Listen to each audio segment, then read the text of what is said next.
పిల్లల యొక్క కాళ్ళు చేతులు యొక్క పురికొసతోటి గట్టిగా రెండు కూడా కదలకుండా కట్టేయటం, అదేవిధంగా కళ్ళకి కూడా గంతలు కట్టాడు, కళ్ళకి గంతలు కట్టాడు. పిల్లల్ని ఏదన్నా ఆట ఆడదామనేటువంటి మభ్య పెట్టి జాగ్రత్తగా వాళ్ళని ట్రాప్ చేసి కళ్ళకి గంతలు కట్టిన తర్వాత కాళ్ళు చేతులు టైట్ చేసి వీళ్ళని తీసుకెళ్ళి బకెట్లో ముంచేస్తే అది ఊపిరి ఆడక ఆ పిల్లలు అక్కడ అందులో బకెట్లో చనిపోవడం జరిగింది. చాలామంది పిల్లల పట్ల ఆయనే కాలయముడుగా మారిన కన్న తండ్రి అని, కసాయిగా మారిన కన్న తండ్రిని, ఇలా రకరకాల మాటలు అంటున్నాం. కానీ ఇక్కడ ఒక్కటి మనం మాట్లాడుకోవాల్సింది, ఇద్దరు పిల్లలు వాళ్ళ భవిష్యత్తు ఏమైపోతుందా అనే ఒకే ఒక భయం ఆయన్ని వెంటాడింది. అదొక మానసికమైనటువంటి సమస్య కూడా ఆయన లో ఉన్నట్టుగా కూడా తెలుస్తోంది. సో అటువంటి మానసికమైనటువంటి సమస్య వల్లే చిన్న విషయాన్ని కూడా చాలా పెద్దగా భూతద్దంలో పెట్టి చూడటం, ఫ్యూచర్లో ఏమైపోతుందో, మనం ఏమి సాధించలేకపోతున్నామా, మనకన్నా పక్కనున్న వాళ్ళు చాలా స్పీడ్గా పరిగెడుతున్నారు, మనం పరిగెట్టలేకపోతున్నాం, అంటే వాళ్ళతో మనం పోటీ పడలేకపోతున్నాం, ఇది మన చేతగానితనమని ఆలోచనతో చాలామంది ఆత్మహత్యలు చేసుకుంటున్నారు. ఇలాంటి వాస్తవాలని ఇంతకుముందు మనకి ఎప్పుడు ఇలాంటి సూసైడ్లు కానీ అప్పుడప్పుడు జరుగుతుండేవి, దానికి బలమైన కారణాలు ఉండేవి. కానీ తరచుగా గత కొన్ని సంవత్సరాలుగా మనం చూస్తున్న ఆత్మహత్యలకి కారణాలు ఎగ్జామ్ రాసి వచ్చినటువంటి విద్యార్థిని తాను ఆ ఎగ్జామ్ సరిగ్గా రాయలేదని ఇంట్లో వాళ్ళకి చెప్పలేక ఆత్మహత్య చేసుకుంది, లేకపోతే తండ్రి సెల్ ఫోన్ చూడొద్దన్నాడని కన్న కొడుకు తట్టుకోలేక ఆత్మహత్య చేసుకున్నాడు. ఇక్కడ ఆత్మహత్యగానే చూస్తున్నాం, కారణాలు కూడా చాలా చిన్నవి. ఇప్పుడు ఈ విషయంలో కూడా ఈయన ఓఎన్జీసీలో అసిస్టెంట్ అకౌంటెంట్గా పనిచేస్తున్నాడు. నిన్న పోలీసులు చెప్పినటువంటి డీటెయిల్స్ ప్రకారమే నేను చెప్తున్నాను, 1,50,000 జీతం ఆయన సంపాదిస్తున్నాడు. ఇద్దరు పిల్లలు, జోషిల్ 7 ఇయర్స్ అబ్బాయి ఫస్ట్ స్టాండర్డ్ చదువుతున్నాడు, నిఖిల్ 6 ఇయర్స్ అబ్బాయి యూకేజీ చదువుతున్నాడు, అలాగే భార్య తనుజ, ఈయన పేరు చంద్రకిషోర్. ఇదంతా కూడా మీ అందరికీ తెలిసిన విషయమే. కానీ ఇప్పుడు ఈ తనూజ పైన రకరకాల ఆరోపణలు చేస్తుంటే ఆమె ఇప్పటికే భర్తను కోల్పోయినటువంటి బాధ, పసిపిల్లల్ని కూడా తన భర్త చంపేశాడు, అక్కడ తండ్రిగా కూడా కనీసం ఆలోచించకుండా ఇద్దరు పిల్లల కన్ని తర్వాత కూడా నన్ను ఈరోజు అనాథను చేశాడు, కడుపుకోత మిగిల్చాడు అనేటువంటి తీవ్రమైన దుఃఖంలో ఉన్న ఆమెను ఇక్కడ కేసుకు సంబంధించినటువంటి ఆమె చుట్టూ అనేకమైనటువంటి విశ్లేషణలు తిప్పటం కుటుంబ సభ్యులెవ్వరూ కూడా జీర్ణించుకోలేకపోతున్నారు. ఆఖరికి కొన్ని విశ్లేషణలు చూసిన తర్వాత ఐ డ్రీమ్ ఆమె తనుజ గారితో ఆ ఫ్యామిలీతో మాట్లాడడం కూడా జరిగింది. ఇప్పుడైతే నా గొంతు ఏమి మాట్లాడదలుచుకోవట్లేదు, ఎందుకంటే గుండెలు నిండా ఉన్నటువంటి దుఃఖంతో ఉన్న నేను అసలు మాట్లాడడానికి కూడా నాకు మాటలు రావటం లేదు. కన్నీళ్ళు కూడా అసలు ఈ ఘటన జరిగిన తర్వాత భర్తను కోల్పోయి ఇద్దరు పిల్లల్ని కోల్పోయి ఇప్పుడు నా పరిస్థితి ఏంటి అనేది ఆలోచించుకుంటూ నేను అల్లాడిపోతున్నాను. అలాంటిది ఎన్నో విశ్లేషణలు, ఎన్నో వార్తల్లో నా పేరు, నా చుట్టూ కేసుని తిప్పుతూ ఉన్నారు. ఇది మమ్మల్ని బాధిస్తోంది, దయచేసి మీడియా వాస్తవాలు చెప్పడానికి ప్రయత్నించండి అంటూ ఆమె ఫోన్ కాల్లో కూడా చెప్పడం జరిగింది. సో ఆ రిక్వెస్ట్ మేరకు కూడా ఈ వీడియో మళ్ళీ అప్డేట్తో మీకు ఇస్తున్నాం. నిన్న ఏఎస్పీ గారు కూడా ప్రెస్ మీట్ పెట్టి మీడియా ద్వారా ప్రతి ఒక్కరికి ఈ కేసు వివరాలు చెప్పారు.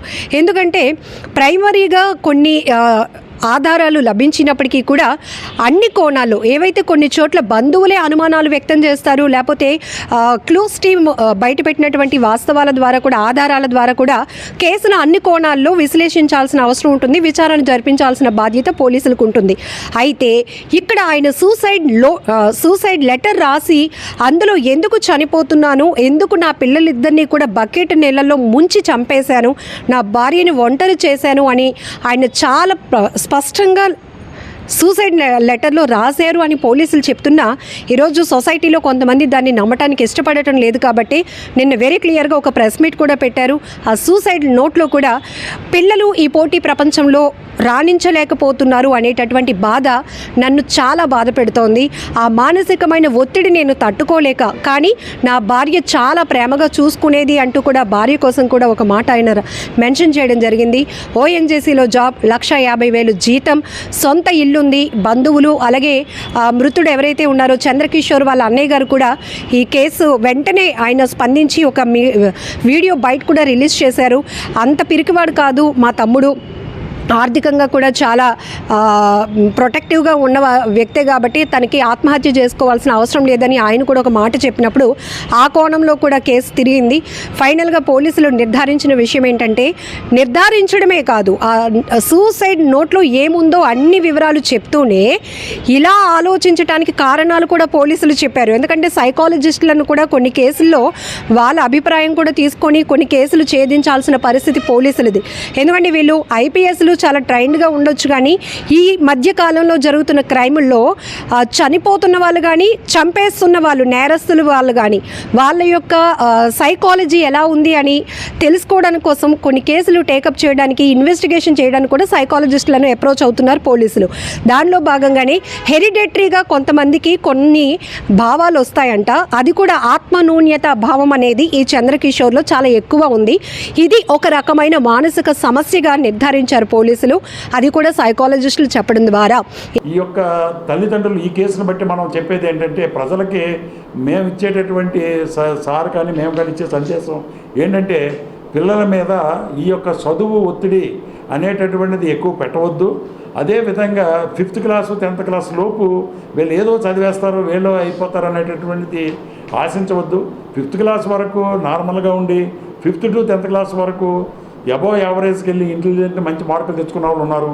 ఆఫ్టర్ 10th క్లాస్ కూడా బాగా మంచి కాలేజీ ఫస్ట్, స్కూల్ ఫస్ట్ వచ్చిన వాళ్ళు కూడా చాలామంది ఉండి తక్కువ మార్కులు వచ్చినప్పటికీ కూడా ఇంటర్మీడియట్ మెయిన్ ఎగ్జామ్లో తక్కువ మార్కులు వచ్చి మంచి ర్యాంక్స్, ఎంసెట్లో మంచి ర్యాంక్స్ పొందిన వాళ్ళు ఉన్నారు. కాబట్టి మనం చిన్నతనంలోనే వీళ్ళ యొక్క భవిష్యత్తుని ఎస్టిమేషన్ వేసేసి ఈ విధంగా చేయటం అన్నటువంటిది కరెక్ట్ కాదని పిల్లల యొక్క తల్లిదండ్రులకి ఇందు మూలంగా మా సారు, మేము, మా ఎస్పీ సారు తల్లిదండ్రులకి ఒక సందేశం తెలియజేస్తున్నాం. కాబట్టి ఏదైతే ఇతను చుట్టూ ఉన్నటువంటి ప్రపంచాన్ని మరిచిపోయి ఏదైతే చిన్న లోపం ఉందో దాన్నే ఎక్కువగా వాళ్ళు హైలైట్ చేసుకుంటూ పూర్తిగా నెగిటివ్ థాట్లోనికి వెళ్ళిపోతారు. దానివల్ల ఒకవేళ రేపు నేను ఏదైనా అయిపోతే నా పిల్లల పరిస్థితి ఏంటి, నా భార్య పరిస్థితి ఏంటి, ఇప్పుడు నాతో పాటు వాళ్ళని కూడా చంపేస్తే హ్యాపీగా ఉండొచ్చు కదా, ఇప్పుడు వరకు మరి ఇంత కష్టపడి ఎఫర్ట్ పెట్టి జాబ్ చేసి పిల్లల్ని చదివించి పెళ్లి చేసుకొని మిమ్మల్ని నమ్మి వచ్చినటువంటి భార్య కోసం కూడా ఆలోచించకుండా స్పాట్ డెసిషన్ తీసుకుంటున్నారు. దాంతో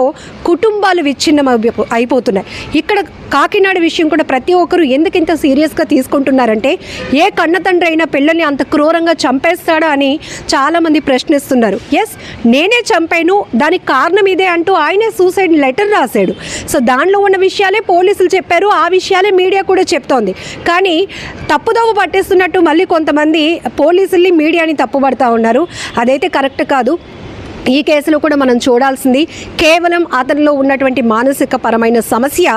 పిల్లలు 7-6 సంవత్సరాల వయసున్న పిల్లలు పోటీ ప్రపంచంలో ఇంకా పరుగులు పెట్టలేరు, వాళ్ళు ఈ కాంపిటీషన్ వరల్డ్ని ఫేస్ చేయలేరు, రాణించలేరు, బాగా చదవలేరు అని ఒక తండ్రిగా అతను ఎలా డిసైడ్ చేస్తాడు?